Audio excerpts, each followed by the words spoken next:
MMA Casual here, guys, and you know what? Today is MMA Casuals. I'm here with my best friend Daniel Rodriguez, and we're going to be covering UFC 280, UFC 281, and of course predictions for UFC 282. It's November 20th. We just finished Vegas 65, and we're here and we're going to cover it all. So welcome to the first ever podcast episode of MMA Casuals. So Danny, start us off. What are we talking about today?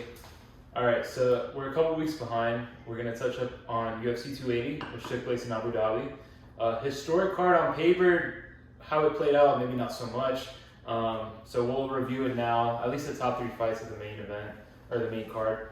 And we'll talk about, how we're feeling a couple weeks later, whether we agree or not with the decisions that were given, and then seeing what's the future in those fighters' careers. But right off the bat, the biggest controversial fight of the night, I think, was Peter Yan versus Sean O'Malley. I don't know if you agree. So yeah, I mean, I'm a huge Sean O'Malley fan. I have to start off by saying that because, on TikTok and whenever I start talking about him, I get a lot of hate off the bat, and I'm just a huge fan. One of the most elusive strikers we've ever seen. So talented. Probably the best striker we have in the bantamweight division, if not all of the UFC. But let's be honest, he didn't beat Petr Yan. And, we talk about it being 2-1. That's what most people say. It was 2-1, a close 2-1. Watching it live, I had it 3-0. And I don't know, I think Petr Yan did enough. I think he was taking him down, and even though there was not a lot of advancements when he did get those takedowns, I thought there was a lot of aggression. I thought he did enough work in and out between it, and I don't know. It's a really hard decision for me now watching the fight afterwards, but I still think Petr Yan takes it 2-1. I don't think it's a split. Right. So I think it's very easy for a lot of fans to watch that fight and think, oh, the UFC, they're just a bunch of fakes and all this. They just gave that fight to Sean because they want him to fight for the title and all that. I think it's a lot more complicated than that. Fighting just doesn't work like that. The UFC has absolutely no hands in the judging and the scorecards. So we think, right? Granted, it was in Abu Dhabi. It was in Abu Dhabi. They have their own athletic commission. They have their own judges. Whatever. I think watching it live, I scored it way more heavily for Petr Yan than I did initially, or I did, rewatching the fights. I think it was a lot more closer rewatching it and really looking at the significant strikes and all that. I think what Yan excelled in was the ground control time, and how you score that really ultimately decides who won that fight for you. That's ultimately it. And so, yeah, I see both sides of the aisle. I can see how people thought that Peter won that fight. I think Sean won it just based on the judges' scorecards, and I think it was controversial in every aspect of it. At this point, I don't think it's too much to just rely on the fact that the judges scored it in Sean's favor, and I think that's where the bantamweight division is going. I think ultimately Petr Yan lost that, and it's time to just figure it out rather than just harp on that loss. Yeah. And I don't know, going forward, I think. Do you agree with the decision? Is the question. I don't know. I feel like every time I watch that fight, I think it's gonna take me in one way and then bring me back to another spot. I don't know. Initially, when I watched the fight, I thought that Yan won. When I rewatched it, I could see how they made the case for Sugar. I think now, right now, I brought up the stats. I think you look at it, the stats, and it's a lot closer than it was. So Yan had 60% of the significant strikes somehow, So Yan had 58 out of 96, which is 60% significant strikes. O'Malley had 84 out of 163, so he was definitely trying a lot more, and he was less effective, but he was trying a lot more. Yeah. That also weighs into the judge's decision. So here's my take, and here's my thing about the scorecard, because a lot of people were coming out and saying oh, you guys don't know how they score and this and that, and just in general. And here's always been my thing about the UFC. Strikes matter, significant strikes matter. Right. Takedowns matter, control time matters, and then when all of that is not enough, center control matters, right? We look at Israel Adesanya against Alex Pereira, and we're going to touch up upon that, but just looking at that fight, we know Alex Pereira had Izzy against the cage almost the whole fight. Right.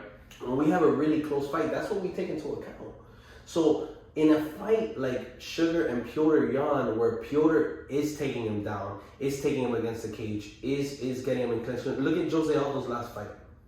Jose Aldo's last fight, he didn't get taken down once. Right. But the whole time he was controlled in the clinch, he was taken to the cage, and really nothing happened that fight. There was nothing exciting in striking and this or that. And you can't compare the two fights because they were different. But that fight he lost because of that. And then all of a sudden, the Sugar Show comes in against Piotr Jan, and Piotr Jan takes him down several times. He has control time, and all of a sudden now it's not about that. It's his aggression wasn't enough, and Sugar landed enough strikes, and it just didn't matter the same way. And it's like, no, we have to be consistent. And my problem with this fight is that it shows inconsistency with the way we're scoring fights, and that's my issue, because I don't have a problem with Sean winning that fight. I said it was a robbery initially. Do I still think that? Not necessarily. Do I still think Piotr Jan won? Yes. Is it a robbery? No, I think that's unfair to say.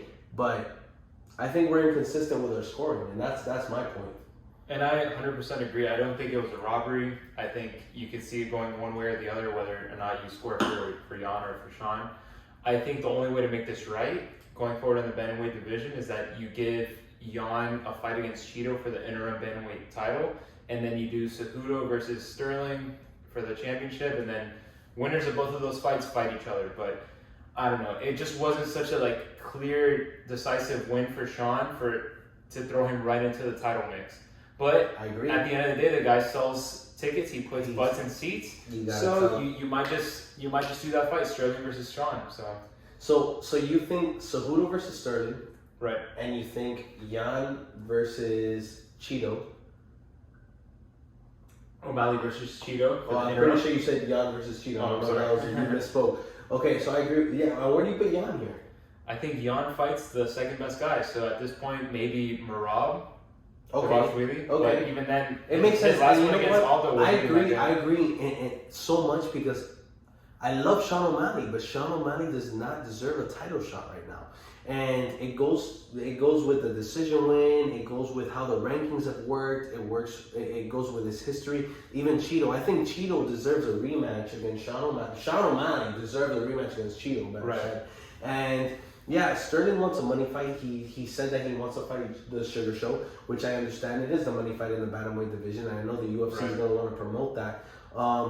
As far as Cejudo fighting as a champion, I don't know if we need to see that. I don't know if it's the right call. Is it the best test for Sterling? It might be. Right. It might be, because Cejudo's a problem, and I think Sterling knows that, especially with his grappling. But I don't know, man. Sean O'Malley has me so convinced, but at the same time, it's one of those things that I want him to earn it more, because I like him so much. Right. And before you go into it, one of the things I wanted to say was, we had Sterling, we had Jan at the number one contender spot, and we had the Sugar Show at 10. The Sugar Show beat Jan. He just leaped everyone. Which, when you think about it, it makes sense, because he was number one. You beat number one, you should be number one, right? It's like a race. But why, if that happened, was Sterling stayed the same, obviously, and Sugar Show beat Jan, and Jan just, boom, came right under Sean O'Malley. I don't know, it just goes to show the inconsistencies, and I don't know, I'm just not convinced, and I guess I'm just blabbing here because I'm not convinced about it, and it kind of bothers me in a sense, but I don't know. Sean O'Malley, my guy, elusive striker, the man. I don't know. I think he's great at what he does. Dana White privilege. He definitely has that Dana White privilege. I think right now is the best case scenario to get Cejudo in the mix, because Cejudo, given his resume, two-time weight division champion, Olympian gold medalist, all that, he's earned his right to just come out of retirement and go straight into a title fight and fight the champion, especially with a title, defender like Aljamain Sterling, who his two title defenses was against Peter Yan without a real corner up in Jacksonville, and then against TJ Dillashaw with one shoulder. So it's really tough. Which now that we're on the topic, thanks for bringing it up. Yeah. Aljamain Sterling, man, I like the guy. I really do. Every time he sits in front of a microphone, I can't help but to enjoy him speaking. He's not a bad guy. Right. He's not too cocky, not too humble. He's like the right mix. He's not a bad champion. But is he the luckiest champion ever? Absolutely. He beats Piotr Jan. Well, he doesn't beat him. He gets the belt off of DQ. Yeah. Which is ridiculous, almost. Like, how often do you see a guy get a fucking low kick or an eye gouge and him stop the fight? It never happens. Obviously, that knee was serious. It was illegal. Of course it was. And it was a DQ at the end of the day. But in a title fight, should you really get a title off a DQ? That's probably a conversation. But what do? Do you leave it like an open division where like next person gets a title? Maybe that's the right move for Dana White. And you know what? You might be right. Honestly, I just hate the fact that we're watching a title fight and we don't see someone get the title. Right. And I think that's the problem, and I think that's why they did it. But so you get that DQ win. He gets that DQ win. Then he fights Piotr Jan again, and he wins. And honestly, I think that's a robbery.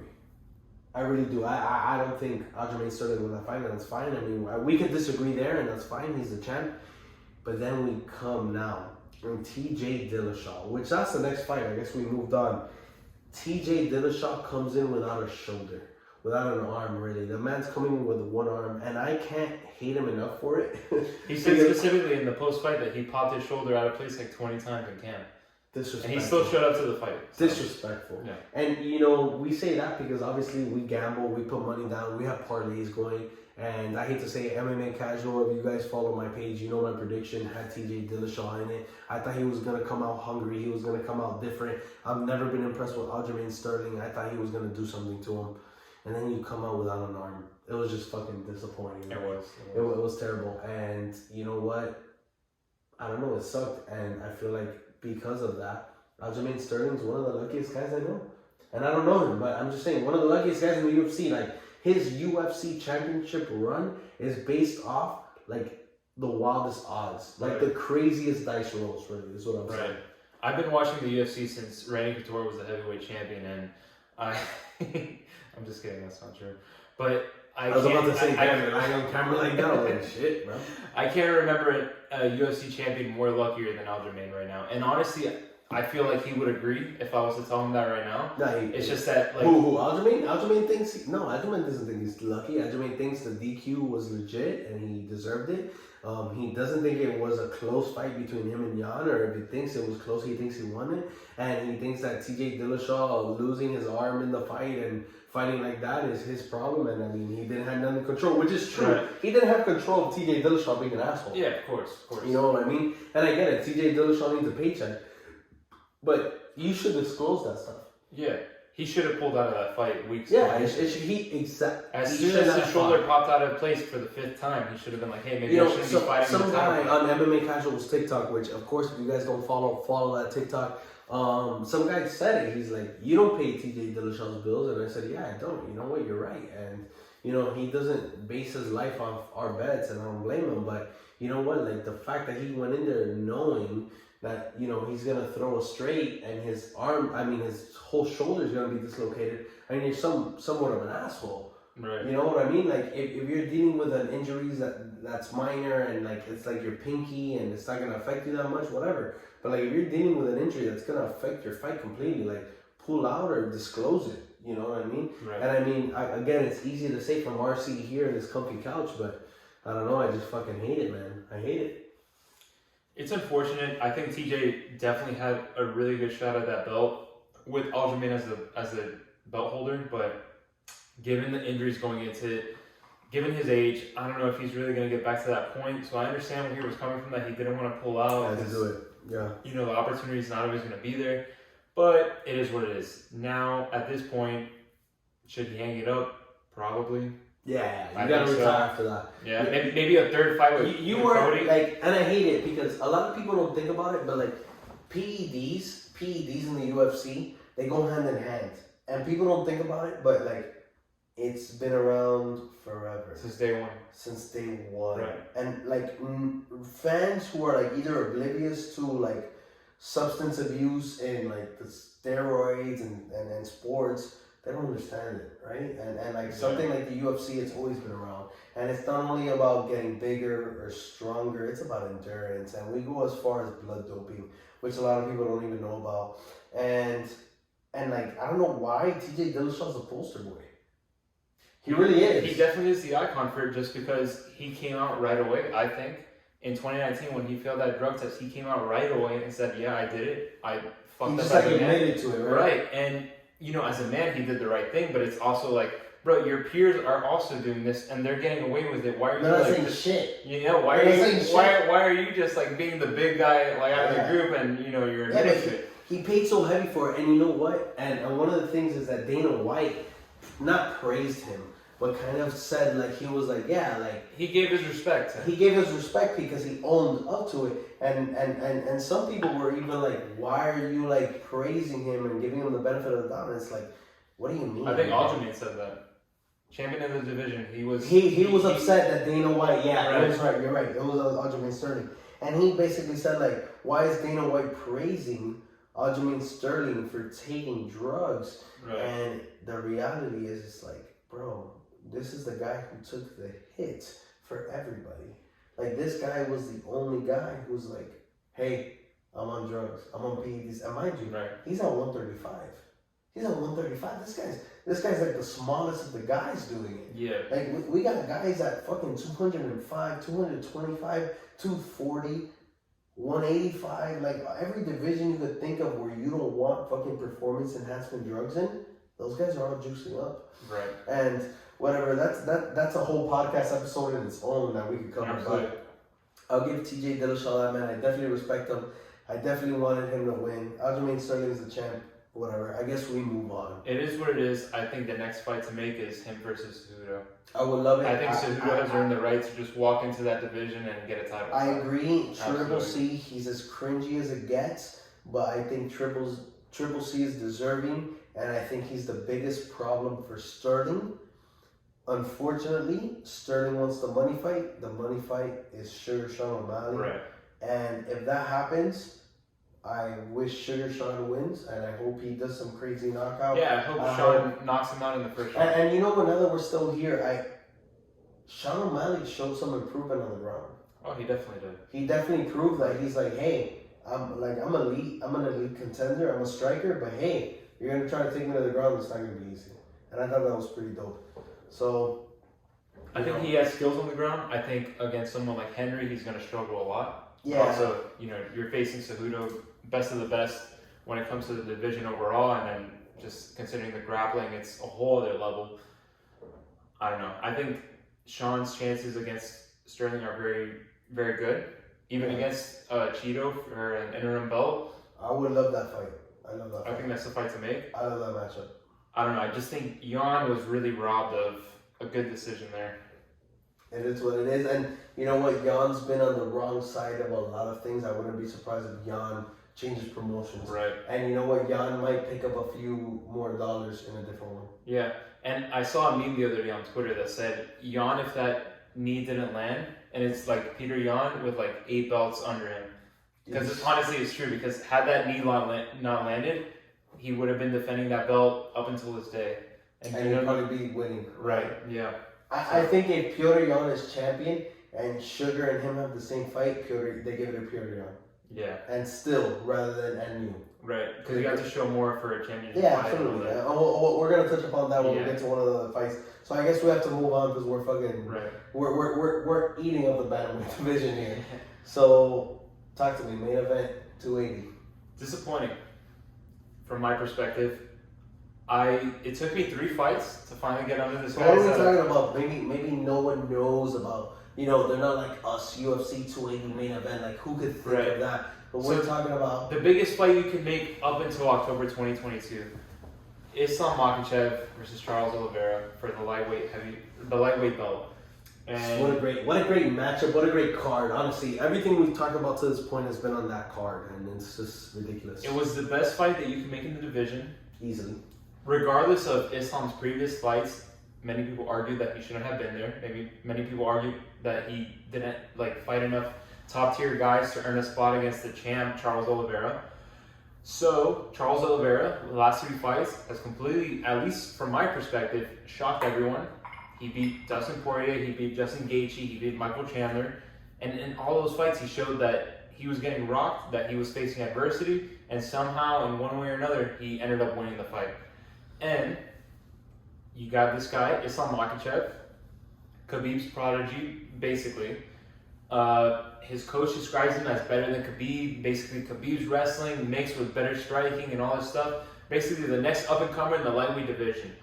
The only issue with him is that as he's coming up through the lightweight division, whether it's through his fault or someone else's fault, he's fighting people that are not up to the scale of the type of talent that people are speaking on, when they're describing him. So he had a fight against Drew Dober. He won that very easily. He had a fight against Thiago Moses. He won that very easily. He had a fight against RDA, which would have been, I think, the fight that really sent him over in that division. RDA, an ex-lightweight champion and all that. Older in age, but still had the same skills and really proved himself in the lightweight division up until that point. That fight gets canceled. He fights Bobby Green, I believe, last minute. Bobby Green, hell of a striker. I think he didn't have many skills on the ground. Islam took full advantage of that and, handled him easily. I think before that fight, he fought Hooker last minute because I think he had to fight someone else. And so basically, up until this title fight, he hadn't fought anyone in the top 5. Yeah. He hadn't fought Gaethje, he hadn't fought Poirier, he hadn't fought Chandler. That same little mix, because they're all fighting each other. Really. That violence triangle, as I like to describe. Honestly, so, and it is a little tornado of them fighting each other. Right. So he hadn't fought any of those guys, so everyone knew that he was capable of being in the lightweight title fight, against Oliveira, but they questioned how good his striking would play out and how well, his grappling would match up against someone like Charles Oliveira, who's very jiu-jitsu based, up against, someone like Makhachev, who's very wrestling based. So, as it played out, Makhachev completely handled him, and even on the ground, on the feet, striking against him, he made him look like it was the first day of boxing class, at least from what I saw. And I don't know. I just think Oliveira, he was the best of the division, and then Islam is this new guy on the block, and he's levels ahead of everyone else. That's what I think. I don't know. I don't know how you feel about it, but man, it's whenever we talk about, and I go into this conversation, and it's so hard for me, right? Because we talk about Khabib. And that's a whole different podcast episode where we talk about the greats, right?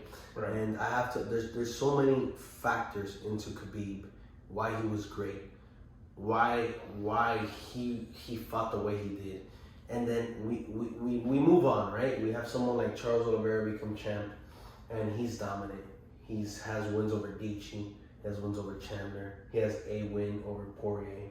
And not just wins, but dominant wins. Dominant wins, right? He's so dominant. This is a man who's been in the UFC since 2010. He has the most submission wins in the UFC. Some asshole on TikTok had the audacity of being like, he didn't have a fan base before his last streak. And I was like, shut up, dude.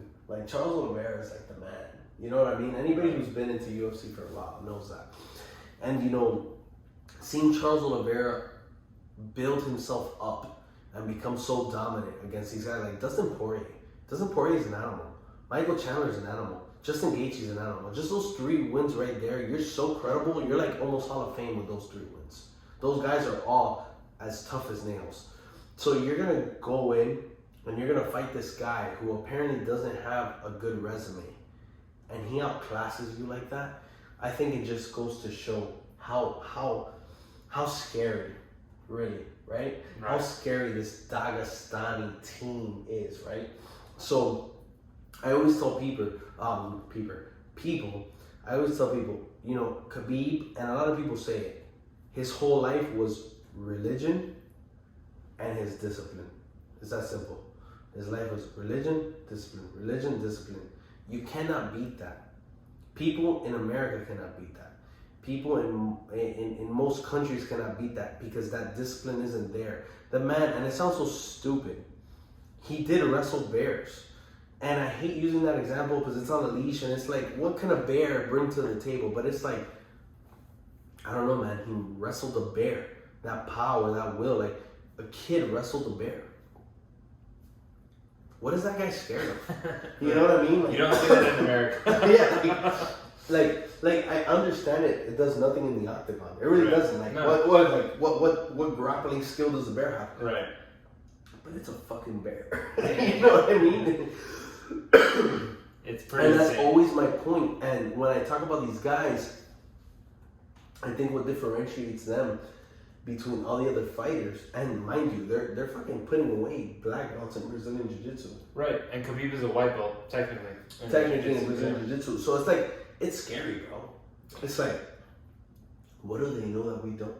What do they know that these fucking world-class elite fighters don't know? I don't know, but Islam Makhachev is a problem. Excuse me.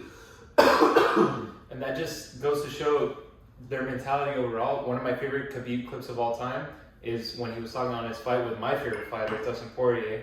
He was talking about how he was fighting him for the title fight in Abu Dhabi in front of his father.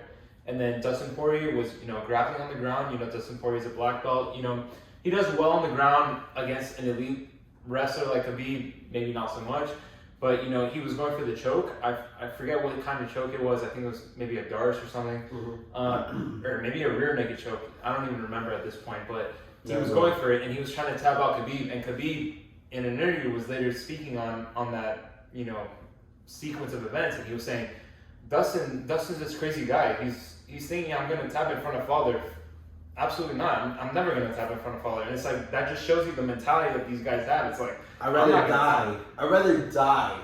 You choking me out and maybe I'm on the floor and her being doesn't see it and I fucking literally die before you see me tap in front of my father. Exactly. It's a pride and that just shows the mindset that these guys grew up in. It's just deadly, bro. These are deadly men. And even when they're talking about their training camp, they're like, if you're not here to work, I don't care.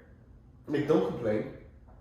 You're not gonna come here and be like, oh, I have to. No. You're here, full dedication. You work, you put in the hours, you get the result. That's it. There's no in between, and I think that's what sets. I think that's what sets the level apart, and I think it's the same thing with Islam back where we started.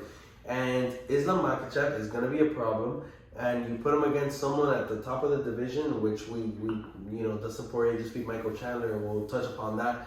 But I don't think anybody touches Islam until he says, "Hey, same thing as Khabib. I'm ready to go." I think no one has anything on Islam. And you know what? Now that we're on it, I'll take that beer. By the way, Volkanovski against Islam. What do you think? I think it's a terrible fight to make as far as matchmaking goes for the UFC, as far as the featherweight division and lightweight division is concerned.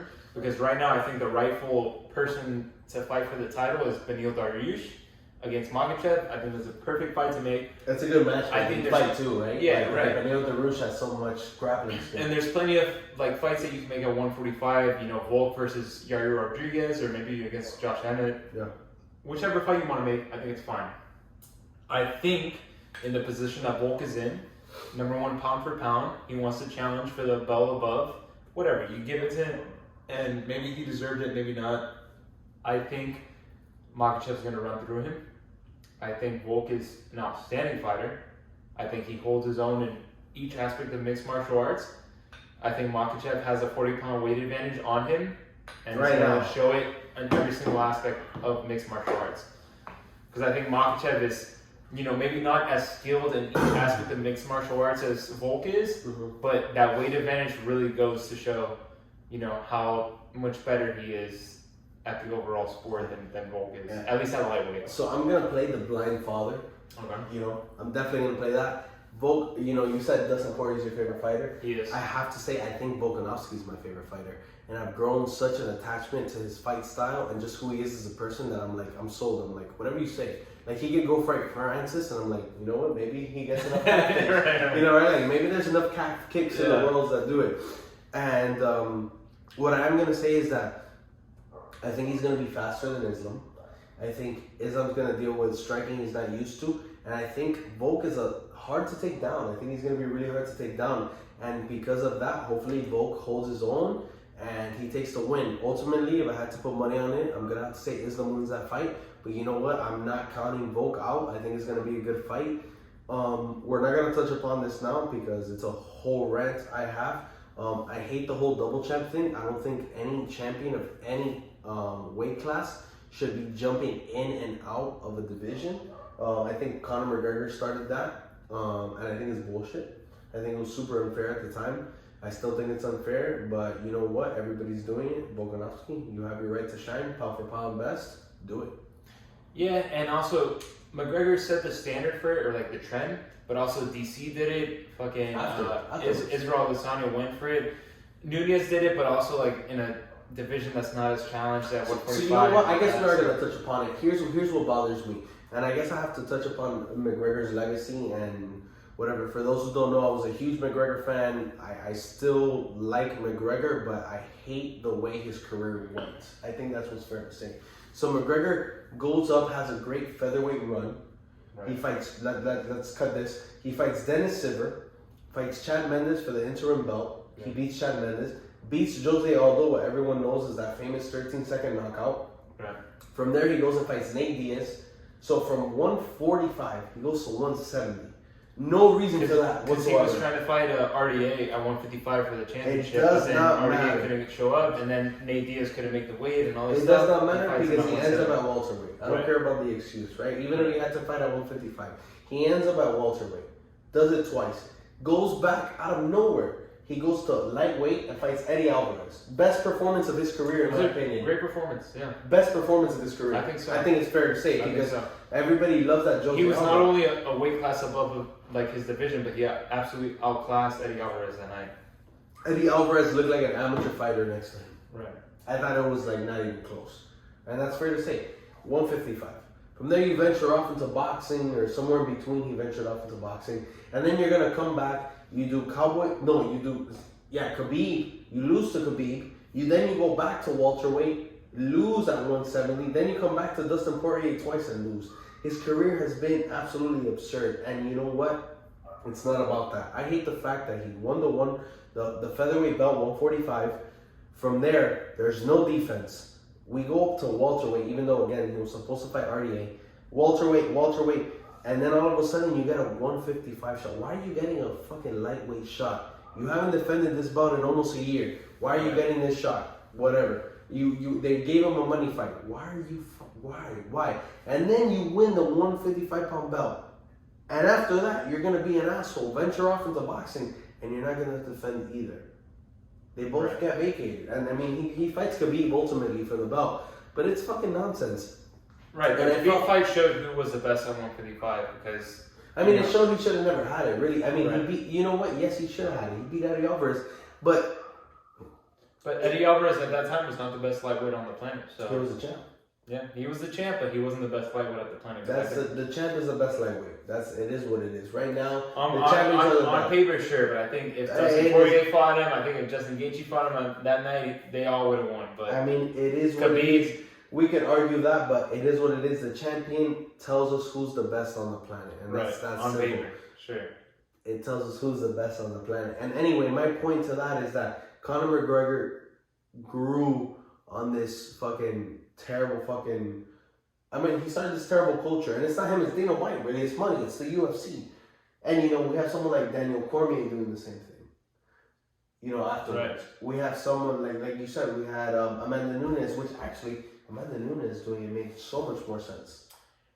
Right, and they're all doing it because... Henry Cejudo. Yeah, and they're all doing it because it's such a great feat to have in MMA. But even before Conor, Randy Couture won 2 belts in 2 different divisions. He didn't hold them at the same time. Conor was the same one that did that, double champ. Different era. Yeah, different era. Right now, at this point, it's still such a great feat to accomplish, and I don't discredit Volk for going for it. But also, it's also like, dude, like, you're kind of being selfish. Like, the rest of the 145 division is, like, waiting on you to get them their title shot. Same thing with Conor. And then at 155, Beneil Dariush versus Islam Makhachev is a perfect fight to make, but that's not the fight to make. Same thing with Conor. You don't think there was fights to make with Eddie Alvarez? You don't think there was fights to make after he fucking won?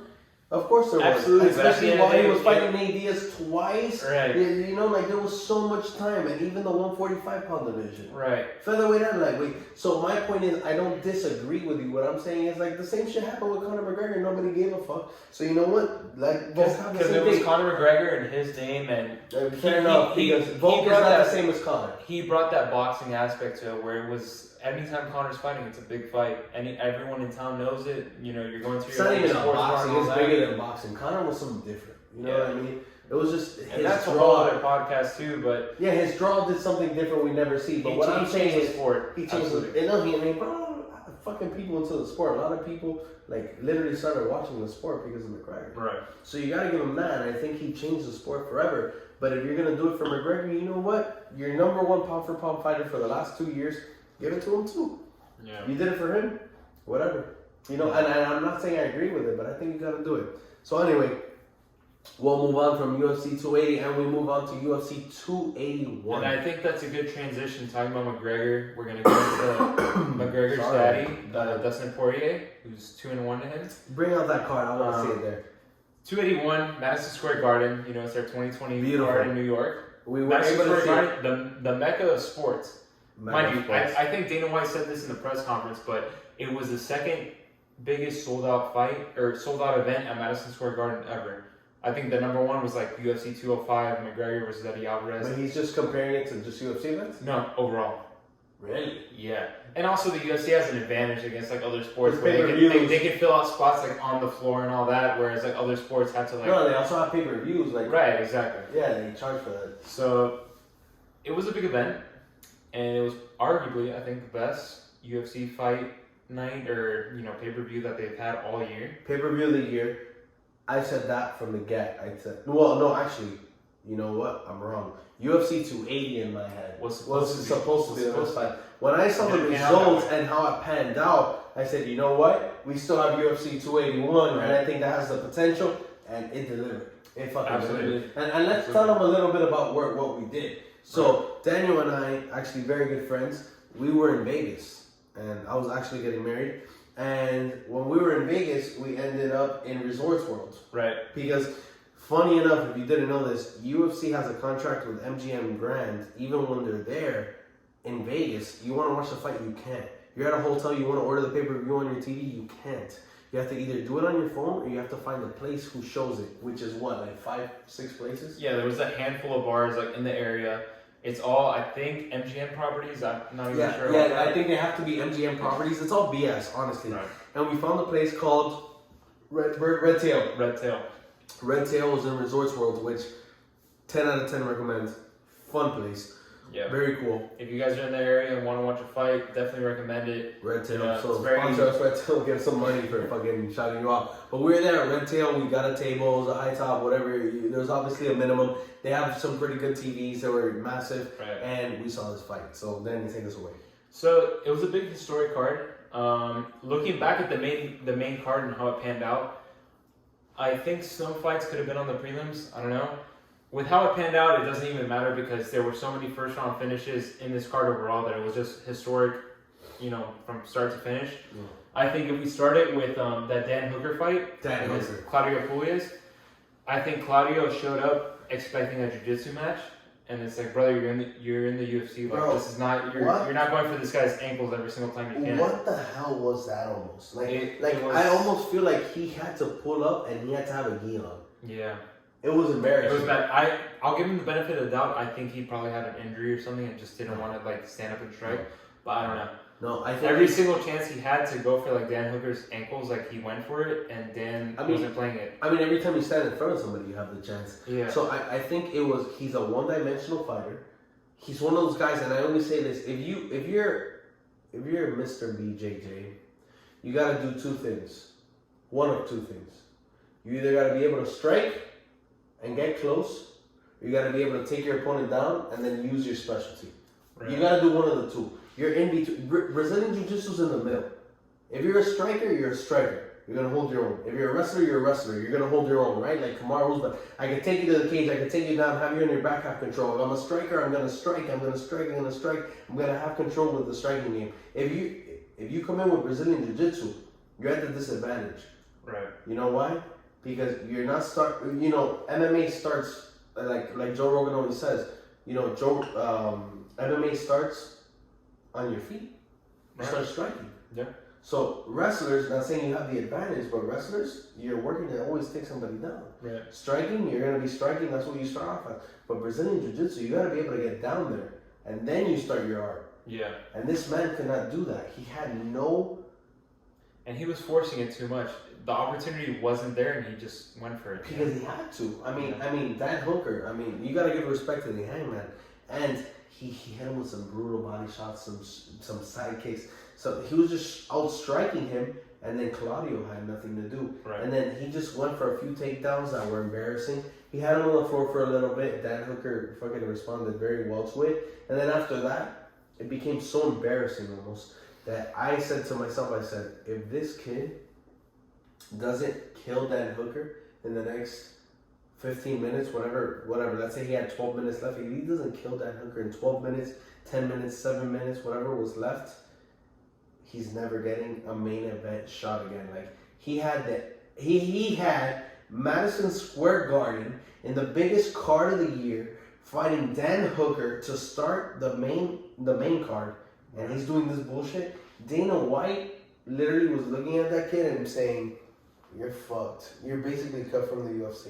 Like, that kid sees a prelim next fight, and if he loses that fight, he's cut from the UFC. Right. Like, embarrassing. Yeah, he has no business being on a pay-per-view. I think a lot of the reason why he was on a pay-per-view was because of Dan Hooker. You know, Dan Hooker's had a rough couple last 5 fights, I think. I think he's like 1-5 in his...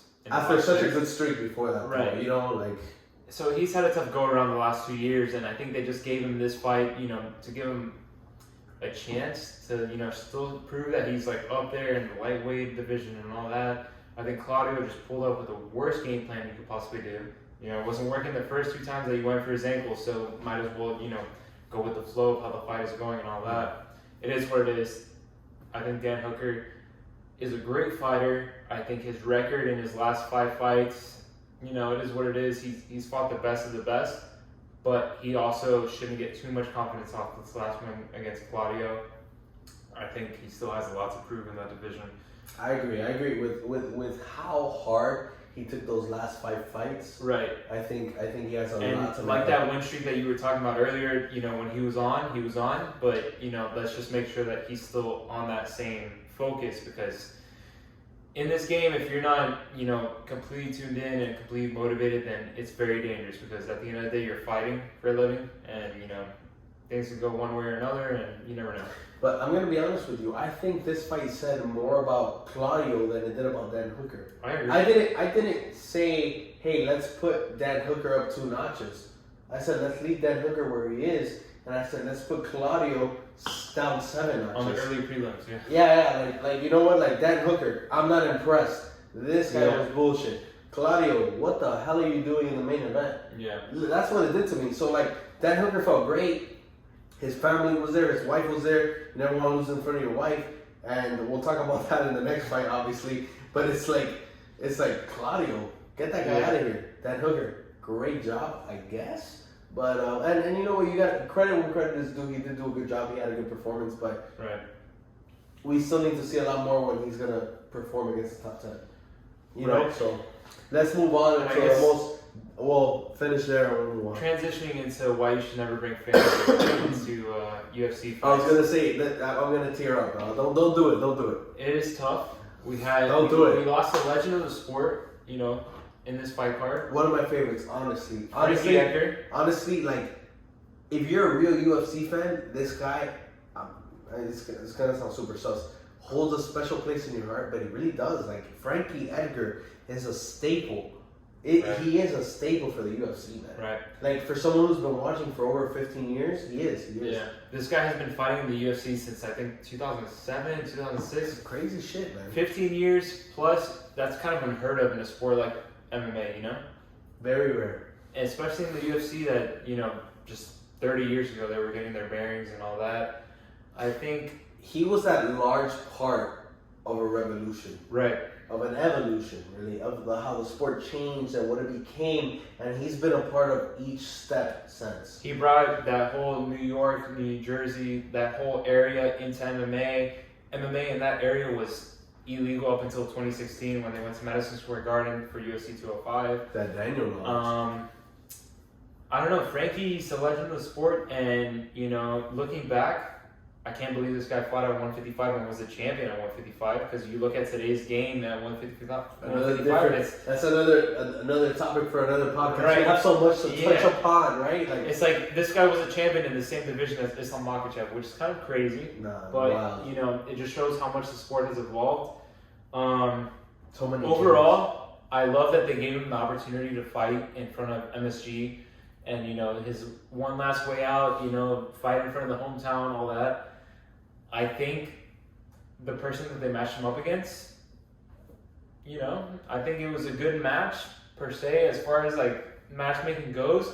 I think they probably could have thrown him a little bit more of a bone. Yeah. Gave him someone Give a him more little of a easier. toss-up. Because man, the way this guy got finished, it was honestly unsettling. And before the fight starts, they show his family in the crowd. His 4 kids, his wife, and everything. And it's like Everybody just sidelined like if it's an event for. I just hate when the UFC does that, when they show the family and the kids and all that in the crowd, because. But they choose to do it, and this is what I'm gonna say. Like, even if it was his wife, just his wife, like Right. we're watching just his wife there, and it sucks to get knocked out in front of your wife. That sucks. That fucking blows. Obviously, the kids thing is terrible. They did it with Kamaru Usman, and they chose to do that. At the end of the day, like, don't tell me Frankie Edgar, after fucking 15, 16, 17 years of fighting in the UFC, doesn't know better. Right. You know what I mean? And even his last few fights, he's taken some fucking wild losses. You know what I mean? So don't tell me you don't know better. You wish it goes a different way. It doesn't. You pay the consequence. So I don't blame the UFC. I blame the fighter. I personally, I think your kids shouldn't see that. Again, to each his own. I mean, it builds character, that's for sure. So that's on them. I'm not gonna judge them, but like, you reap what you sow. And in this encounter here, this fight, I think I agree with you in the sense that the UFC could have thrown him more of a bone. I think Frankie Edgar could have even been on the prelims, man. Yeah, I think he could have. I think it would have been more appropriate. Right. I think he could have been like the main feature of the prelims and, got everyone excited. He's still fighting at MSG and he's still in front of his home crowd. But, man, the way he went out, flying knee, knockout, his last 3 fights, he's got knocked out brutally. I don't know. It was definitely time to retire. He did the right thing by retiring. Yeah, it was announced before. Like, he knew Right. it was just like, hey, like, He could have said that his last fight was his retirement fight and everyone would have been completely fine with that. he could have said 3 years ago Yeah. that his retirement fight was coming, and we would have believed it. It's tough. It's tough. In that position, that's all that you know and all But that. anyway, we love Frankie Edgar. Yeah. He's a legend of the sport. We all appreciate him, and it is what it is. And now moving on to more exciting things. Probably the best fight of the year, Michael Chandler versus Dustin Poirier. So, I always do UFC predictions, and here's my take. Whenever I see Michael Chandler, I say, fight of the year. And that, honestly, goes from seeing him in Bellator, and then all of a sudden, when I saw him fight Justin Gaethje, it was the wildest shit ever. I personally think last year's card, fight of the year is Gaethje Chandler. And No, it was. I think that ultimately won fight of the year. if it did, that's coincidence. I think so. I swear I don't know that. That's not my I knowledge. think it did. But from start to finish, it is just so exciting. And one of the things I always think that it makes a fight of the year is when it's not necessarily on one side, when one guy is just dominating, when these guys are just handing it to each other, and all of a sudden one guy's wobbly, he comes back, Right. this guy's about to get knocked out, and then it's an exchange of like, we don't know who's better, they're just beating the living shit out of each other. And one of the things I said, and I'll let you touch upon this after, when I gave my prediction, I said Dustin Poirier is going to win this fight. The reason being is I think Michael Chandler loves being the excitement too much. What I mean by that is it's so apparent that Michael Chandler goes into a fight and he wants to win over the crowd. Michael Chandler, if he's using his fight IQ and using what he knows of fighting, what is he going to do? He's going to wrestle. Michael Chandler should take everybody to the cage. He should fight like Usman. Right. Take everybody to the cage. When I get you down in the cage, I'm just going to try to get you ground. I'm going to try to get 80 significant strikes on the ground. Going to cut you up with my elbows, and I'm going to get control time. That's what I'm doing. Jack this shit. Does he have knockout power? Absolutely. So what does Michael Chandler do? Michael Chandler's going to come in, turn around, do a backflip, try to kick you in the spleen, and all of a sudden he's throwing the widest punches ever to knock you out, tiring himself out. He's an entertainer, and I don't blame him. This sport, you need to be an entertainer. That's why I always say the best fight for Conor McGregor at this point is Michael Chandler. It's the most exciting fight. But realistically, when you're going to go in to fight someone like Dustin Poirier, who has so much experience in the sport, composure, and just talent in general, it's not gonna work. Dustin Poirier won that fight because of his experience and composure. Right. He was able to stay composed. Even when Michael Chandler got dirty, fingers in his mouth, blood in his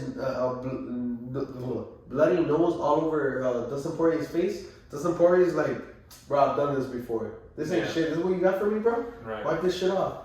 And what does he do? He gets the finish. So I called that from before, and I think it's that. I think Michael Chandler in the octagon is very immature, and I think he's looking for fans rather than the victory, and I think that hurts him in the UFC. Yeah, and I think Dustin showed his vet experience in that fight. It was 1-1 going into that third round. The judges' scorecards. Second round because Michael Chandler actually uses wrestling, right? Which we don't see often. But then he used his wrestling because he was also trying to catch his breath, and he was striking in that first round like a demon straight out of hell. Like he was ready to go at it. And then Dustin I think has a granite chin at this point. I think and elite boxing. Let's be honest. Oh, absolutely. I think Dustin has the best boxing in the whole 155 division. Yeah. But he withstood whatever Chandler had for him, and towards the end of that first round, he started picking Chandler apart when Chandler was trying to catch his breath and everything. Second round, Chandler, held his own on the grappling part of it. He completely dominated Poirier on the ground. And then, so going into that third round, it was 1-1, but, Chandler also completely exhausted all of his cardio. And so when Dustin had that rear naked choke locked in, Chandler had no answer for it. All he had to do was just tap out. He knew that he already won the heart of the fans and all that, so he's still on good, standing terms with the UFC, but at this point, he's 2-3 in the UFC, and I feel like it's kind of... 2-3? Yeah, because he's fought... you're right, he beat Hooker and Ferguson. Yeah, and he's lost against Oliveira, right. Gaethje, and I don't know why I had a 1-3 in my head. No, he's already had 5 fights in the UFC, and he's lost 3 of them. So, but back to what you said, man, it's just him fighting those top guys. Right, yeah. He's getting those opportunities. He's making the most out of his contract, for sure. The UFC knows what and Dana White's benefiting from it, too. Absolutely. I want to watch Chandler fight. That's what I was saying. It's not like Dana signed him knowing that, or hoping that this guy's going to be the champion. Chandler's a draw. Right. Chandler's a draw. He knows that he's just a draw. He's going to bring entertainment. And absolutely. I think Poirier's just a better fighter. And I think a lot of people would agree with that. I think it was a good fight, man. Yeah. I think it was a good fight. It was fun to watch. And I put it up there with him and Gaethje. I really do. I think when I saw Chandler versus Gaethje, I got excited. When I saw Chandler versus Poirier, I got excited. When I see Chandler against McGregor, I'm going to get excited. Right. It's the fights to make, man. That guy, you need to put him against heavy hitters because he's going to get excited, do his thing, and then we're going to see a fucking brawl, man. Right. So I think that's all that has to be said on that. So moving on to that co-main event of UFC 281, we had Weili versus Esparza. I think a lot of people would agree that they saw this fight ending the way that it did, with Weili being the UFC strawweight champion. I think Esparza, that last fight that she had that she won the belt against Rose, I think it takes 2 to tango. I think at the end of the day, with the output that Esparza showed, she shouldn't have won that belt. I think that it was a terrible fight, and it's probably the worst, title fight of all time in the UFC's history, but I think Esparza didn't do enough to convincingly win that belt. And so it is what it is. It played out for a couple months. Weili came in. She's like, enough of this nonsense. She submitted her in the second round. I think 4 minutes and 5 seconds in. Yeah, 4 minutes and 5 seconds in to the second round. So, I don't know. I think Weili was very deserving of that belt. I think she has a good chance to hold on to it for a long period of time. But if she faces Rose soon, then maybe not. I don't know. How do you feel about that? I love the result, honestly. I mean, I obviously wanted Weili to win. Nothing against Carla Esparza. I've been watching Carla Esparza. I remember I was so invested in high school.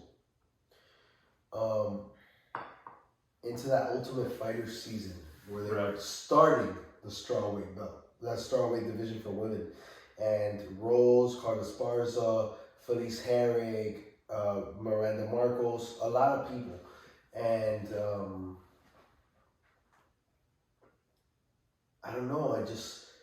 Carlos Esparza is so boring. I think that's what I have to say, right? And Right. when I touch upon it, I'm just like, man, what did she do to Rose to win that fight? Absolutely nothing. And Right. we talk about this often. And one of my strong beliefs in the UFC is that you cannot match up with the champion to get the belt. You need to beat the champion to get the belt. And one of the things I really feel about Carla Esparza and Rose Namajunas fighting is that she didn't beat Rose. Right. She matched up with Rose. Right. And that fight could have gone 10 rounds, and I feel like it was just there. There was nothing. Nobody did anything. And that fight, do I think Rose won it? No. Do I think Carla Esparza won it? No. So I think Rose Namajunas takes the belt, right? Right, because it should have been a draw. It should have been a draw. It Right. really should have been a draw. And you know what? Going into this fight, I knew Whaley was going to come in and eat her. And that's literally what she did. She just came in and she was like, hey, by the way, this is my belt. Yeah. And it's something I think the fans wanted. You know Absolutely, what I mean? absolutely. If you saw the reception that Whaley was getting at the press conference in the middle of New York City, you know, you have this American champion that's coming out, but everyone sees Whaley and they're like, yeah, let's go. You know how crazy that is? Yeah, and even in the press conference, you know, Carla was trying to, like, do the whole USA gimmick. She's like, I'm trying to keep this belt in the USA, and, like, no one fell for it. They're like, yeah. it's like, dude, at the end of the day, we're all just UFC fans. We want to see the best Well, is it a person better win. fighter win? Unfortunately for Carla, Whaley has built like a nice reputation for herself, especially after that last one against Joanna, that, you know, the fans are riding with her right now. Yeah. And I feel like the UFC is not like other sports in a sense.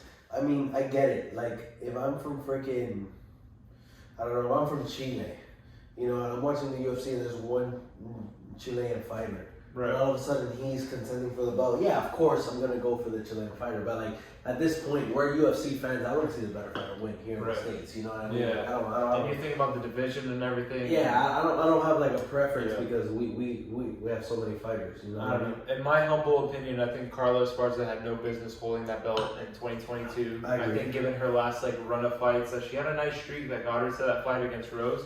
But those fights, it was a lot of controversial wins and, you know, split decisions and everything. It's like, you didn't convincingly get yourself there, and maybe it shows the weakness of the strawweight division. Also, But I don't know. I think it's a weakness of the division. I think it's honestly, you know what? You hit on those weakness of the division. I don't think there's more to say from it. I think the judges had. I don't think there's anything wrong with the judges with that call.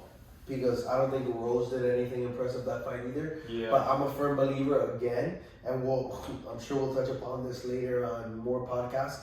But you should beat the champion to become the champion. Right. You shouldn't match up with the champion to become the champion. I think that's a really strong line that a lot of people don't realize. Right. And you know, I think just Carla's run to that title was just not as impressive as someone who headlined that main event, and Israel Adesanya. Oof. Israel Adesanya coming up to that belt, you know, he was killing it in the UFC. Oof. He gets the belt, you know, has a lackluster defense against Yoel Romero, beats Paulo Costa and a crazy, you know, second round finish. You know, he really does it convincingly and, you know, has the rest of the division on notice. Then comes back and fights Vettori for a boring unanimous decision. You know, goes all 5 rounds, 25 minutes. Then defends the belt again against Whitaker for another 25-minute unanimous decision.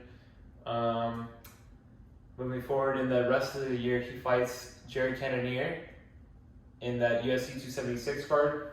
Basically, point fights him for another unanimous decision. And then he meets his match in this November MSG card against Alex Pereira. The only man that he's been knocked out by. So you naming all that history was absolutely crazy. I want to give him the props for that. That's some serious fucking UFC analyst shit right there. But let me tell you something. I have a serious question. Are you an Israel Adesanya fan? I have to say I really liked his run up to the belt. Afterwards, not so much. So I'm indifferent to Izzy. So once he became champion, not a fan. I think once I saw that fight against Yoel Romero, his first title defense officially, I just didn't like how he fought. And then up until then, he came Are you back. mad because Yoel Romero was Cuban and he lost him? Not so much because Romero definitely should have brought the fight to him rather than just fucking stand like this for 30 seconds and not do a single thing. But it is what it is. Izzy, he's not gonna like bring the fight to Yoel. It's not the champion's position to do that.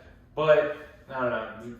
I've just seen a lot of more exciting fights from other champions than from Israel Adesanya up until UFC 281. So Israel Adesanya versus Alex Pereira. Right. What we're talking about here. What do you think? I think it went exactly how my gut wanted it to. Initially, I thought that Izzy was just going to point strike him, for a unanimous decision in like 5 rounds, whatever. I think Pereira, he showed his inexperience in those 5 rounds. He did. But he also showed how dangerous that left hook is. And he still has it after 25 minutes, It's still there in round 5, ready to go. Boom, he catches Izzy, he then follows up and starts clipping him. And then the ref comes in for a TKO. Izzy kind of fights the decision, but not so much. His corner was saying to stop the fight. Everyone knows that it was, I think, a good stoppage. I think Izzy's the only one up until this point that's echoing the. And you know what? He said it wasn't a good stoppage, but at the same time, he said, I understand. Which, you know what? I think it's fair as a fighter because there's so many fighters out there who would say, like, hey, they stopped that fight, I don't agree, my corner agreed. Right. And they'd be like, oh, I don't agree with this. But, like, he agreed. I think that's just him being, like, a machismo fighter and being like, yeah, I wanted to go out on my shield, but I agree with the decision. But I agree with that. I mean, I don't think that's unfair. I mean, I think I think it's mature, and I think it's what he needed to do. Right. Because I don't know if you saw the replay of the fight, but right before Mark Goddard ended the fight, Pereira had a left hook or a left uppercut coming in to Izzy that the ref stopped it. If that uppercut landed, Izzy would have been out on his feet on the canvas, and it's like, do we really have to see that? Does he really have to go through that? Like, Goddard just saved him from potentially a life-threatening career. No. I mean, let's be clear. Goddard is one of the best referees in the UFC ever. Right. And people say Herb. I mean, it was Rogan recently who said Herb Dean, then Mike Goddard. And right. I think it was when he was talking to Steve-O. And I agree because I think Herb Dean has too many controversial stoppages for him to be number 1. I actually think Mark Goddard, sorry. I'm fucking missing Mike. Mark Goddard is number 1. Right. That's I think he's really good. I think Herb Dean has been in the game for so long that you're bound to catch some controversial finishes. But so is everybody then because Mark Goddard has been in the game so long as well. In Mark Goddard's defense, the only fight I think that's controversial and that's coming from a fighter is Colby versus Kamaru 1. Colby was controversial to who? Colby? Yeah. And Colby fans? No. Right. I don't know. I feel like Herb Dean has actual controversial ones. And besides the point where we're fucking losing track of where we're going, we're talking about refs for no reason, a different podcast again, as I'm saying. So I'm going to get back into the swing of things. Adesanya versus Pereira. Great stoppage. I think that was a perfect way to end it. I agree. My take on this. Israel Adesanya has always looked big against his opponents. Always. When he stood in that octagon against Alex Pereira, I said, oh shit.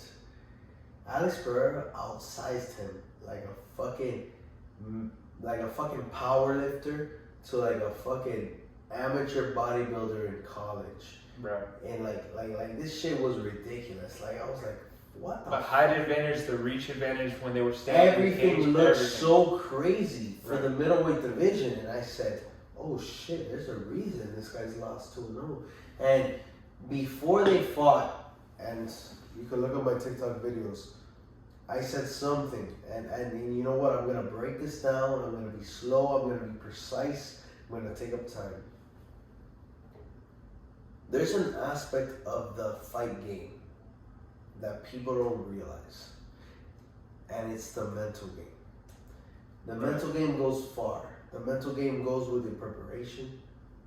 The mental game goes with your opponent. The mental game goes with your history. The mental game goes with your personal life. It's so many aspects mentally that go into your fight, right? and we see this. And one of the things that's misunderstood is when you're fighting an opponent who you've fought before. Israel Adesanya, as middleweight champ, has fought Alex Pereira twice before. We spoke about this, and we understand that it was kickboxing. A unanimous decision win that many people say should have gone the other way. Right. And then a knockout win for Alex Pereira again. 2 wins, Alex Pereira. Which a lot of people say if he didn't knock Izzy out, he would have lost. Yeah. A lot of ifs, right? A lot of ifs. And all of a sudden we find ourselves with the third matchup in the UFC in mixed martial arts. So what I say is, and I still agree, Israel Adesanya is the better mixed martial artist. I don't think that's in question. Yeah, I think everyone would agree with that. Right? But now Alex Pereira comes in and somehow he finds a fucking TKO finish over Israel Adesanya, the middleweight champ. How does he do it? And the only thing I have to say is that Alex Pereira shocked me in that he did it in the 5th round. Because anybody would say up to that minute, up to that second, going into the 5th round, you and I agree. Israel Adesanya won that fight. Right. It was 3-1. But somehow, Alex Pereira comes in, he lands the right fucking punch, shakes up Israel Adesanya's world, and just finishes it with the TKO. What it comes down to is his corner in between round 4 and 5. They're chanting him up and motivating him like it's a Rocky movie.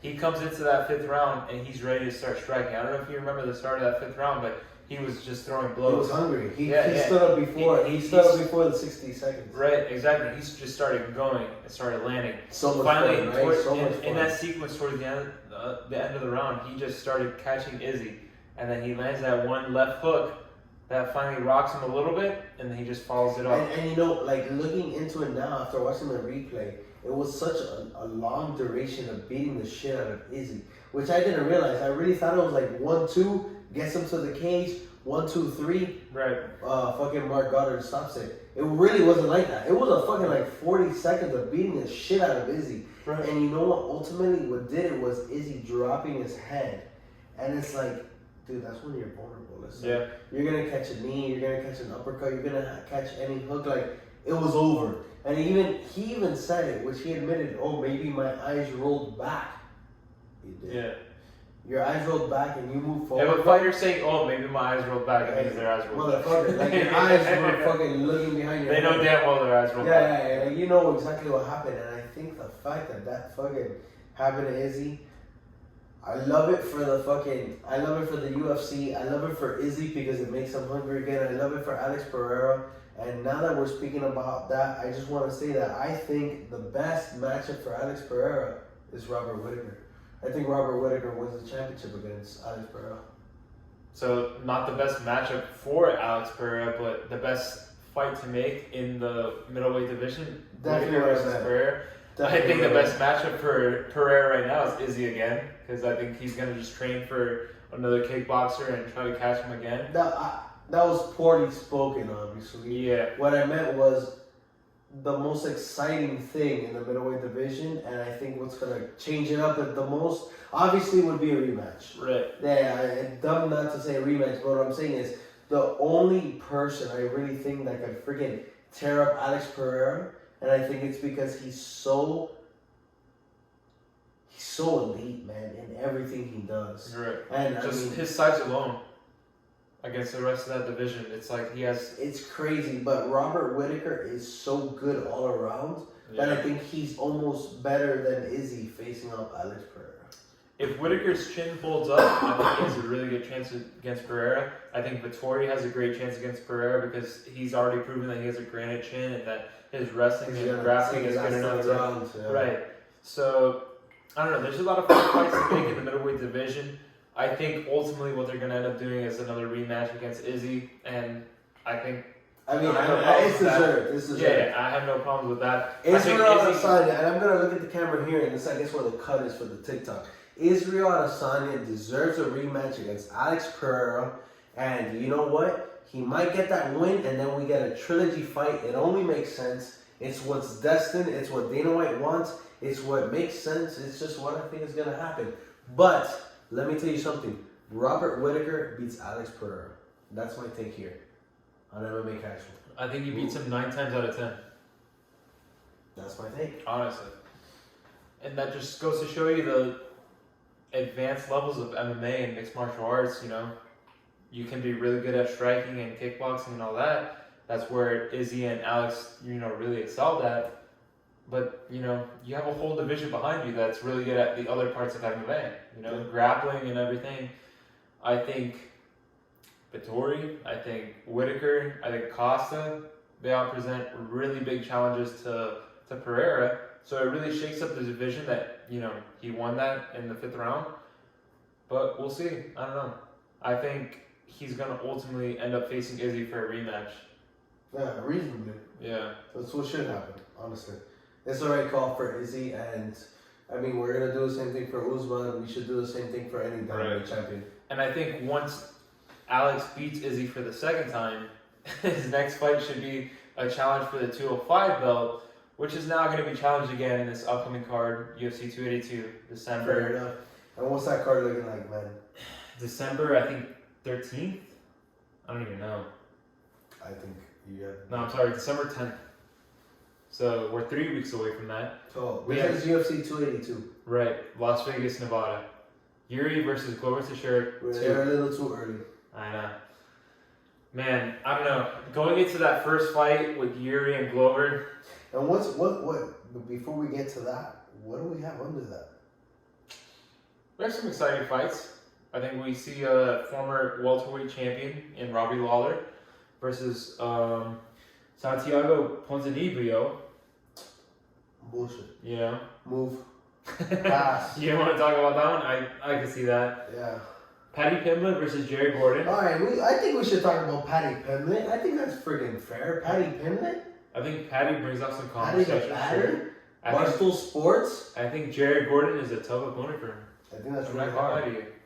I think this is his biggest test, and I think this is like everybody, Sean O'Malley, Conor McGregor, any superstar has had that like one little bump that where like everybody's like, they're waiting for it.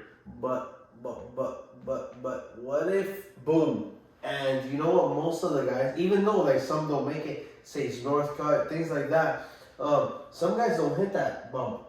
Patty Pimblett's at a point where he's had some shaky fights. He's not as convincing as people wanted him to be, and this is a really good challenge.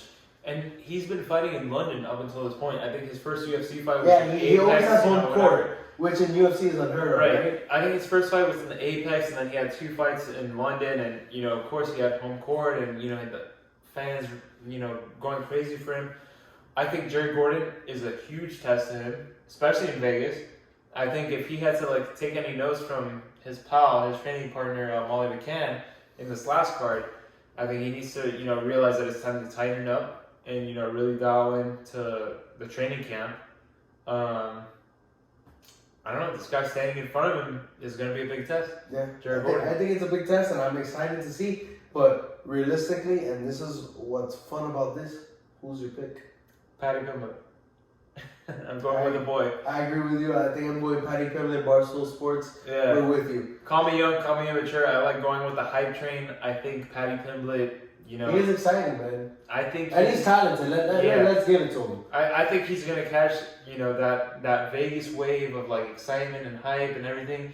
He's talented. I think he's, you know, relies a lot on the crowd factor when his Which will get in Vegas too. Yeah, absolutely. I think the crowd's going to be rooting for him.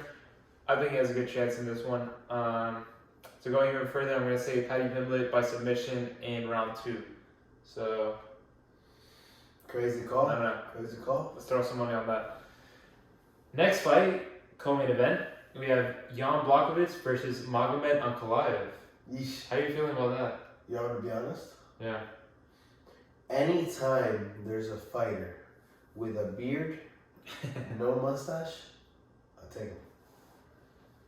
I take him. And I think you're right for doing that. Khabib Nurmagomedov. Right. It's not Makachev for most times, but sometimes he lets the little mustache grow. And I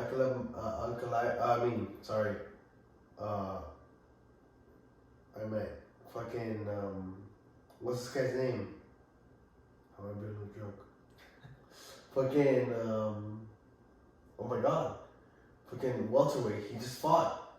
Oh, Hamza Chimaev? Hamza Chimaev, oh my god. I was fucking in a blank there. Yeah. So anyway, beard, no mustache, you go with these guys, bro. Yeah. There's a sense of discipline that you do not get with a guy with a mustache. I don't know what it is. And if you ask an American to shave their mustache and leave their beard, you know what the answer is going to be? It's no. They're not going to do it. Absolutely not. So that's how I know they're not about it. Yeah. But all of a sudden, if I ask some kid at the gym, hey, and a kid obviously grow facial hair, shave your mustache, leave your beard, and they do it, that kid's crazy. Yeah, that kid's gonna be champion of the world. I think so. I think you have an automatic 100% chance to do better, especially in the grappling department once you shave your mustache and everything. The grappling department. I think Ankalaev has a great chance against Jan, but I also think that Jan has that Polish power, and I think light heavyweight division. Ankalaev still has some fights to prove himself. I think Jan catches him with a nice, right hook, I'm going to say, in the second round. In the second round of that fight. And I think he earns a title shot against probably Yuri. So, KO, TKO, John, second round. Right. I go Ankalaev, and you know what? I'm going to match you. KO, TKO. Why? Because he's going to go down for a submission. And I think he's going to catch him in a vulnerable ass spot. And I think he's going to eat him with some elbows or nasty fists that's going to put him away. All right. So you heard it here. I'm sure we're going to watch that fight together. I think you're wrong. And I think that Ankalaev, if he's going to win that fight, it's going to be either by UD or by submission. Right, and I think your submission attempt right there sounded a little crazy. But it is what it is. Hey, we're analysts here for a reason, right? Yeah. You got to bring the fight. In that same division, we also have the champions going at it, and I say champions because you have the current champion and the former, champion in that division. Glover Teixeira versus Yuri Prochazka, number 2. What do you think about this fight? I'm so fucking excited. It's a good fight. It's a really good fight to make. So Yuri Prochazka, I gotta fucking get in this shit dialed in. Yuri Prochazka versus Glover Teixeira. 1, we were actually at a wedding, both of us. Yeah. And the wedding was very active while it was going on, and we were like, hey, we're dancing, drinking, we're like, hey, we gotta watch this fucking fight. Yeah. We ended up buying it on the phone. And we're on the side with our girls, had it propped up on a plant, and we're like, hey, wedding, hey, love you. And we're just dialed in. And to be honest, I thought Yuri was gonna kill, absolutely just murder Glover. Obviously now what happened. Ultimately, Yuri did win by submission, which nobody expected in the 5th round. With 30 seconds left. Crazy.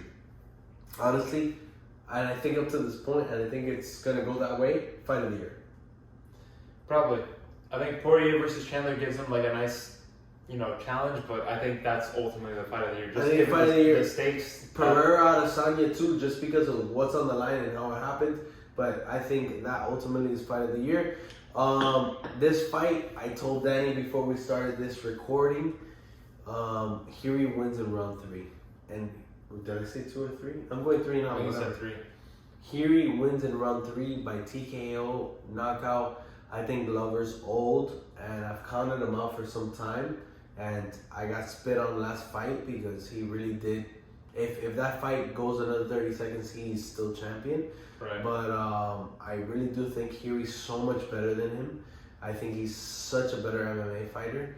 And I think Yuri's going to kill him. I think he's going to get him early. I think he's going to get him striking. I think he's going to cut him up. And I think in the 3rd round, he's going to get an easy finish. And I don't know. I don't know what you want to add to that. But I'm so strong in that opinion. It's crazy. I think you're wrong. I think it's respectful where you're coming from. I think Glover's going to submit Yuri in round 2. Wow. Yeah. Wow. I think so. I think So Yuri, Glover becomes champion again. yeah, and I think Glover's gonna get that belt and be like, all right, I'm done for real. And then they're gonna do like a title fight between Yuri and who else is coming up? Whoever wins, I guess. Jan Block. I was gonna say Jan and maybe Block fucking Ankalaev. Ankalaev, yeah. I think that's probably like the likely sequence of what happens. I think Glover's a tough motherfucker. I think this guy has fucking sat in front of like John Jones, Anthony Smith, Anthony Robo Johnson. Who else has he fought? Jan Blachowicz, Yuri. That first time, even though he lost up until the last 30 seconds. No, he's a tough motherfucker. This guy don't get me wrong. This guy has faced like the killers of that division. I don't think Glover's like a bitch, bro. Don't get me At wrong. all. But you know, he's also getting older, and it's like he's gonna win that belt, and I think that he's gonna just be like, all right, now it's time to really go out on my shield, you know? Because he was winning that first fight, and then he tapped. He tapped with like 30 seconds left, and it's like, man, had you held on a little bit more, had you like even just gone out on your shield, were you really gonna be out with 30 seconds left? You can't hold that Dars for another fucking 30 seconds. Yeah. You're asleep, and like it's tough, but also, you know, we're also discrediting or forgetting the first 24 minutes of that fight. Like that guy gave his all, and this is a 42 that's fighting. He wins that fight. Yeah. It goes 30 seconds more. Even if Hiri fucking punches his life away, just hitting Glover's face, Glover wins that fight. Yeah. And I think most people would agree. I think that that's the best fight to make in that division. And, you know, if Yuri wins, then so be it. I think the next fight to make after that would be a fight against Pereira, if I'm being honest, because I think Pereira's going to beat Izzy again. He should go up. Even if he doesn't fight Izzy again, I think he should just go up for the sake of it. Just because, like, the timing of it is so close, you know? You have UFC 282. He needs to go up. He needs to. I think, like you said, you mentioned it before this, but Hiri against Alex Pereira is so much fun. Right. And a 5-round size-wise, because Pereira making 185, I don't know, it's just not in the books. He'll do it. I mean, he makes it. He'll do it, but it's like, how many times is he going to do it? I think less than 5 times the rest of his career. That's fine, but I don't need 5 times. I need 3, 2. Right. I think, in my opinion, just one more time against Izzy, seal the deal that you beat him, and then just move on from the division. Anyway, I agree with you that I think Alex Pereira against Hiri Prochazka is such a good fight to make. I think elite striking, huge men, and just honestly, I don't think that Alex Pereira's ever fought anyone who strikes like Hiri. Hiri's gonna be throwing elbows and crazy knees. I think it's serious, and that's real deal, man. Right. And so that main card is headlining in the weight division that honestly was the UFC's best weight division of all time. 205. You know, Tito Ortiz, Chuck Liddell, you know, Rampage Jackson, John Jones. Even before John Jones, you had the Yoda Machida and all these guys, killers. And then, you know, at this point, it's like you still have killers, but like they're holding it a lot better. It just goes on. Yeah. You just think on. At this point, that weight class, you know, the people that are holding that belt, it's a lot more, you know, certified, I guess, in a way.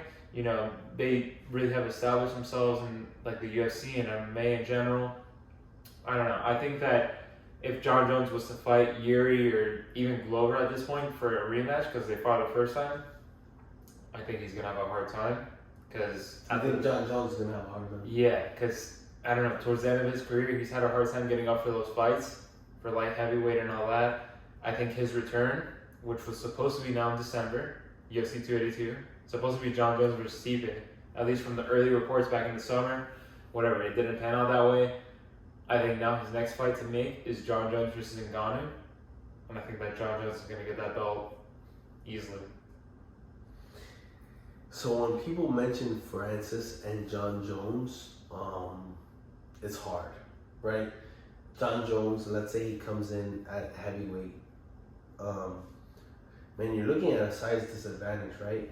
You have reach, you have skill, but like one of the things people don't realize is ring rust.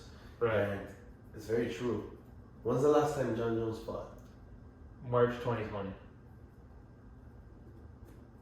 So 3 years. We're looking at almost 3 years by the time he's gonna fight. Right. 3 years is a long time, and not only that, but let's be honest, he fought Dominic Reyes. Yep. A lot of people say he lost that fight. No, he did. I think he lost that fight. I don't know. It's up for debate.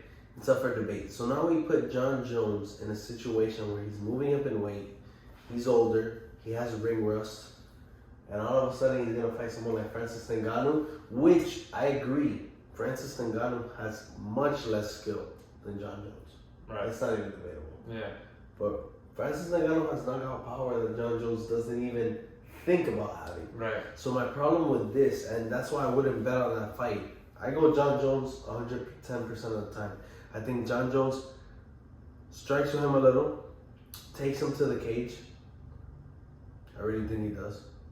Finds a way to get him down. I think he does. I don't even think he has to find a way, honestly. I think it just comes naturally to him. He'll find He gets him down. Yeah, easily. I think John Jones puts Francis Ngannou to sleep. I think he slips in. I think he slips in through his neck. I think he gets something easy too. Like I don't think it's gonna be a challenge. I think that John Jones beats Francis Ngannou in the second round, and I think it's because he picks him apart, uses leg kicks, has Francis thinking this is gonna be an actual striking fight. Right. Second round comes in, cage, on the floor. He's not gonna get him in something like a Kimura where he has to overpower him. He's gonna get something sneaky. He's gonna get something like a Dars or a friggin' Anaconda, and I think he beats Francis Ngannou. Yeah. I couldn't help but agree. The only thing that I would think that I would disagree with is that maybe he catches him with a TKO. I don't know. I think that Jones, he's never had that KO power, at least at light heavyweight, and I would be very hesitant to believe that, you know, now that he's bulking and like he's gained all this size, that now suddenly he has power. I don't think that's the thing. I think that you're either born with it or you're not. I think that now that as he's bulking up, pounds behind your punch definitely help, but I agree with you. You have it or you don't. But yes, if I'm 130 pounds and I don't have knockout power and now I'm 270 of muscle, I think yes. I mean, I'm more likely to have fucking knockout power. Right. I don't know. I could see the most likely path to victory for John Jones, I think, is through submission. Yeah, like you were saying. That's I think he could also TKO Francis very easily as well. He catches him in those later rounds of a championship fight. Francis is tired, he's gassed, and then John is still going. I don't know. He's never had the knockout punches. He's never been able to do it, man. Yeah, I would agree that he doesn't have those knockout punches and, you know, that one-stop finish, but we're also talking about the greatest MMA fighter of all time, in my opinion. So I agree. I don't know. I have to give him the benefit of the doubt that I think that he could get in a TKO in round 2, even. What we think? So John Jones TKO round 2, John Jones sub in round 2. And guys, you heard it here first. MMA Casuals, our first ever podcast. It ran really long because we covered like 3 different ones. We're gonna be obviously covering one at a time. Right. We'll try to do this weekly, and of course follow, like, and I guess I'm on YouTube now. Subscribe, guys, and leave a comment below. Appreciate all the love.